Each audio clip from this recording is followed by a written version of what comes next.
Mis on asfalt?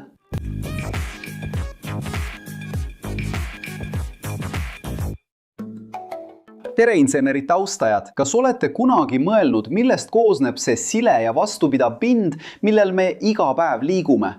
Asfalt on meie elus nii igapäevane, et me ei pane seda tihti tähelegi. Aga ilma selleta oleks meie liikuvus ja infrastruktuur täiesti teistsugused. Selle näiliselt lihtsa kihi taga on 1000-aastane ajalugu, keerulised keemilised protsessid ja täppisinseneri töö.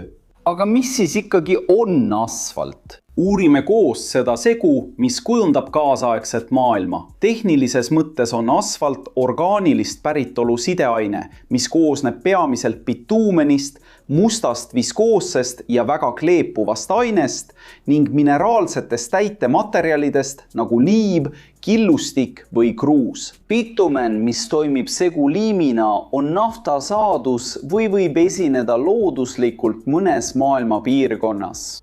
Keemiliselt on bituumen keeruline segu suure molekulmassiga süsivesinikest, mis sisaldab peamiselt süsinikku ja vesinikku, aga ka väävlit, hapnikku ja lämmastikku. Sellel ei ole ühtset keemilist valemit, kuna selle koostis varieerub sõltuvalt naftaallikast, kuid selle struktuuri määravad molekulid nagu asfaleenid, mis annavad jäikuse, ja malteenid, mis annavad elastsuse. Oluline on mainida, et asfalt on komposiitmaterjal. See tähendab, et see ei koosne ainult bituumenist, sest asfaldi moodustamisel arvestatakse ka täitematerjalide lisamisega. Nagu ma juba ütlesin, on oluline märkida, et asfalt on üldmõiste, mis viitab teekatjematerjalile, kuid asfaldil on erinevaid tüüpe. Näiteks CBUQ, mis tähendab kuumalt töödeldud bituumentsementi ja mida kasutatakse meie tänavatel ja maanteedel. Aga meil on ka CBUF, mis on külm töödeldud bituumentsement, mida tavaliselt kasutatakse väiksemate liikluskoormustega teede väiksemateks remonttöödeks. Polümeeriga modifitseeritud asfalt, mis suurendab vastupidavust ja kestvust ning isegi kummiasfalt, kus segus kasutatakse taaskasutatud rehve. Aga kui asfalt ehk bituumen avastati, ulatub asfaldi ajalugu tagasi iidsetesse tsivilisatsioonidesse. Arheoloogilised tõendid näitavad, et sumerid kasutasid juba üle 5000 aasta tagasi looduslikku bituumenit veehoidlate ja templite veekindlaks tegemiseks Mesopotaamias. Egiptlased kasutasid seda oma vaaraode balsameerimiseks muumifitseerimise protsessis. Ja sõna asfalt tuleneb kreekakeelsest sõnast asfaltos, mida Herodotos kasutas surnumerest leitud looduslike ladestuste kirjeldamiseks. Kuid alles 19. sajandil hakati seda materjali kasutama teekatete rajamisel. Aastal 1870 sinnutas Belgia Ameerika keemik Edmund Desmet esimese tänava kaasaegse asfaltiga New Yorkis, New Jersey's, kasutades Trinidadi saare bituumenit. Kuid tänapäeval algab kogu asfaldi tootmisprotsess toornafta rafineerimisest. Fraktsioneeriva destilleerimise käigus kuumutatakse naftat tööstuslikes tornides, kus see jaguneb fraktsioonideks nagu bensiin, diislikütus ja petrooleum. Selle destilleerimise raske jääk, mida nimetatakse vaakumjäägiks, läbib protsesse nagu vaakumdestilleerimine või propaaniga deasfalteerimine. Puhas bituumenit saadakse nii, et see bituumen kuumutatakse umbes 150–180 kraadini ja segatakse eelnevalt kuivatatud ning kuumutatud mineraalsete täitematerjalidega. Asfaltitehastes. Tüüpiline suhe on 5 osa bituumenit 95 osa täitematerjali kohta. See tähendab, et bituumen toimib nagu tsement või liim ning täitematerjalid moodustavad asfaldi põhiosa. Pärast seda homogeniseerimist transporditakse segu endiselt kuumana temperatuuril 140–160 kraadi Celsiuse järgi paigalduskohtadesse, kus seda tihendatakse teerullidega, et moodustada ühtlane pind. Ja kõige huvitavam on see, et see kõik algab samast kohast. Naftast. Jah, asfalt, mis katab maailma teid, on üks naftatööstuse väärtuslikumaid tooteid ja sellest arusaamine on alles algus.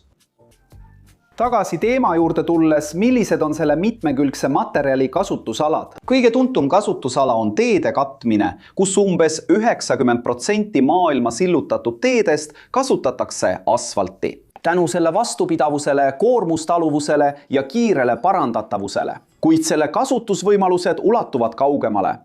Ehitusvaldkonnas on bituumenmembraanid või bituumenkatted olulised katuste, vundamentide ja tunnelite veekindluse tagamiseks. Siin on oluline mõista, et asfaltkate ei ole otseselt asfalt, kuid sisaldab sama bituumenmaterjali baasi, mida kasutatakse lennujaamade asfaldis. Kõrge jõudlusega asfalt talub lennukite raskust ilma deformeerumata. Tööstuses kasutatakse asfaldis kasutatavat bituumenmaterjali plahvatuskindlates katetes, torustikele ja mahutitele. Ja taaskord ütlen, et see ei ole otseselt asfalt, vaid pigem sideaine.